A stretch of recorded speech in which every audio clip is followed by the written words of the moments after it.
Unknown Brain, Marvin Divine. I'm saying bye to all the lies and all the times you cried, saying that I wasn't right, yet I was right by your side. You manipulator, playing games, your friends commentators, and I don't know what you say about our private conversations, but it's got them hating. Thanks to all the rumors you be claiming. It's cool, I'm done with you, so they can throw you a celebration. You go. Ya, kembali lagi di channel 69. Mantap. Ya, pada video kali ini saya akan menjawab pertanyaan dari para subscriber ya. Bukan para sih, dari seorang subscriber mengenai Dapnia Magna. Nah, jadi pertanyaannya itu kayak gini. Di komentar tersebut dia bertanya, Mas, DM merah kan merupakan DM bening yang kekurangan oksigen. Nah, kenapa DM merah itu bisa lebih cepat bereproduksi daripada DM bening? Nah, kurang lebih pertanyaannya seperti itu ya. Nah, pada video kali ini saya akan menjawab pertanyaan itu. Semoga video ini bisa menjawab pertanyaan ini, oke? Ya, biar lebih mudah menjelaskan kita pakai sketsa dulu, skema dulu, oke? Saya memasang tripod bentar. Nah, jadi kayak gini ya, ini sudah saya buatkan skema untuk penjelasan pertanyaan yang tadi. Nah, buat kalian yang masih belum tahu kenapa DM merah itu tidak bagus. Nah, jadi DM atau Dapnia Magna yang sehat itu DM yang berwarna bening. Dapnia Magna yang berwarna bening atau transparan kayak gitu loh. Nah, DM yang berwarna bening ini merupakan DM sehat yang kadar oksigennya itu tercukupi, kadar oksigen di tempat dia berada itu tercukupi, misal di kolam. Nah, jadi kadar oksigen di kolam ini tercukupi sehingga dia berwarna bening kayak gitu. Jika DM bening ini kekurangan oksigen, nantinya DM bening ini akan mensintesis hemoglobin di dalam dirinya itu untuk menyesuaikan diri dengan lingkungan. Nah, karena lingkungannya kan kekurangan oksigen tadi, akhirnya dia mensintesis hemoglobin yang ada di tubuhnya untuk menyesuaikan diri sehingga DM itu berubah menjadi warna merah. Nah, kayak gitu. Jadi DM merah ini merupakan DM yang kekurangan oksigen, kayak gitulah lebih simpelnya. Ya, untuk menjawab pertanyaan itu tadi, kita misalkan di satu kolam ini ya, kolam misalkan ukurannya 2 kali 1 kali setengah meter kayak itulah. Pasti di dalam kolam ini ada oksigen lah ya. Kita misal oksigennya 10. Nah, oksigen 10 ini jumlah oksigen maksimal yang ada di tempat ini. Jumlah oksigen terlarut maksimal yang ada di kolam ini kayak gitu. Nah, misal kita udah nyiapin media segala macam dan pakannya udah ditaruh semua. Sekarang kita naruh starter kan ya. Minggu ke-0 atau penebaran pertama kita taruh starter misal satu koloni.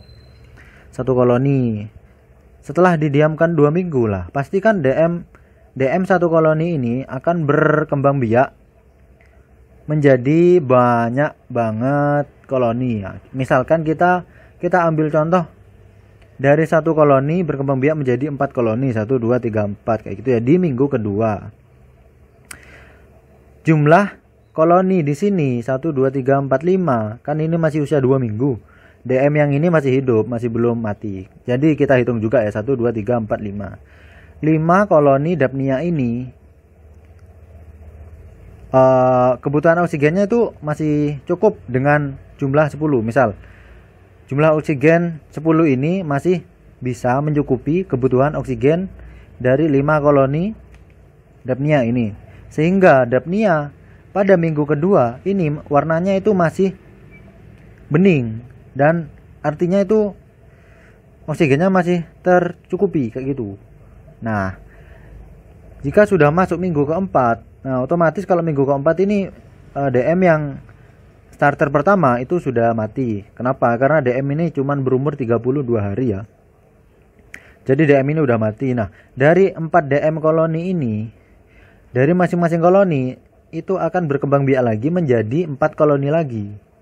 Ini 4 koloni ini permisalan loh ya. Kalau jumlah aslinya itu jauh lebih banyak banget.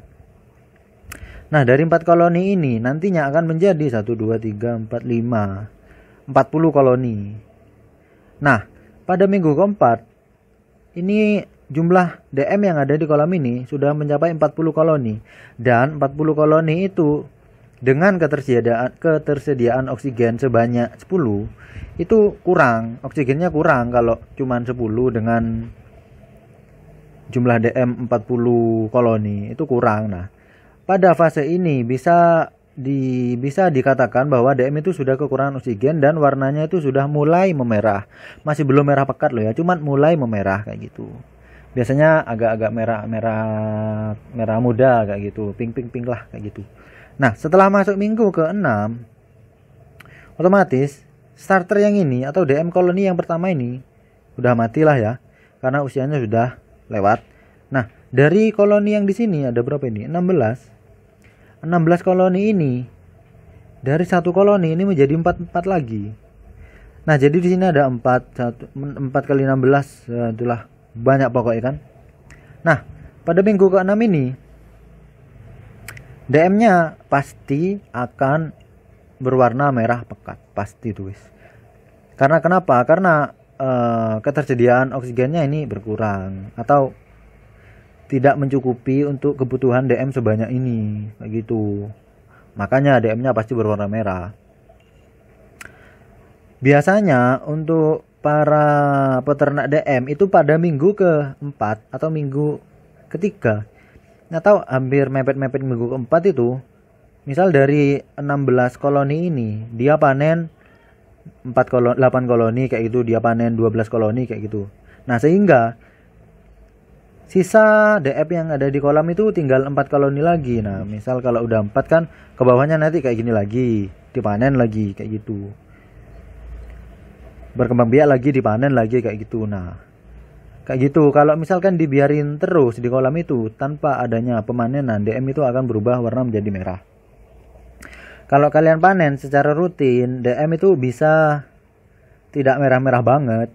Merah sih, cuman nggak sampai pekat-pekat banget. Jadi DM itu kekurangan oksigen tapi nggak kurang-kurang amat gitu loh. Jadi masih, kalau buat pakan ikan itu masih enak. Kalau udah merah pekat itu biasanya nggak apa-apa sih buat ikan, tapi nanti efek-efek jangka panjangnya buat si ikan itu kurang baik. Lebih baik pakai DM yang bening atau yang agak-agak merah dikit itu nggak apa-apa. Kalau merah pekat, usahakan cari yang bening dulu atau cari yang merah muda dulu kayak gitu. Jangan langsung pakai yang merah pekat kayak gitu. Nah, di pertanyaan itu dia juga mencari solusinya gimana DM itu supaya gak merah. Nah, solusinya tadi itu dipanen secara berkala pada minggu ke-4 atau bisa juga ditambahin aerator. Cuman saya pengalaman lebih enak dipanen sih. Sekitaran minggu ke-4 ini sudah panen wes, panen setiap minggu sekali atau sehari sekali. Kalau kalian panen 1 hari sekali, jangan ambil banyak-banyak, kalian cuma ambil 1 koloni aja gitu. Enak kalian bisa panen tiap hari. Sistem ini atau skema ini itu berlaku ketika pakannya terpenuhi ya. Kalau kalian pakannya kurang, meskipun koloninya ada 4, pakan kurang, dia gak akan menghasilkan 16 koloni. Kalau pakannya tercukupi, dia bisa menghasilkan 16 koloni kayak gitu. Oke. Semoga video ini bisa menjawab pertanyaan yang tadi ya. Monggo buat kalian yang masih ada pertanyaan mengenai dapnia makna, monggo. Atau saya ada kekeliruan atau ada yang kurang jelas atau ada yang saya salah lah gitu, monggo kita diskusi di kolom komentar, oke? Ya, mungkin sekian dulu penjelasan kali ini dari channel Lam 9. Semoga video ini bisa bermanfaat buat kalian semua dan semoga kalian semua bisa tambah sukses ke depannya dalam budidaya ikan gupi ataupun budidaya dapnia makna. Oke. Mungkin sekian dulu, sampai jumpa di video 69 lainnya. Oke, cos. Jangan lupa dukungannya. Wih, fokus men. Like, comment, share, subscribe. Mantap. Sampai jumpa di konten 69 lainnya, cos.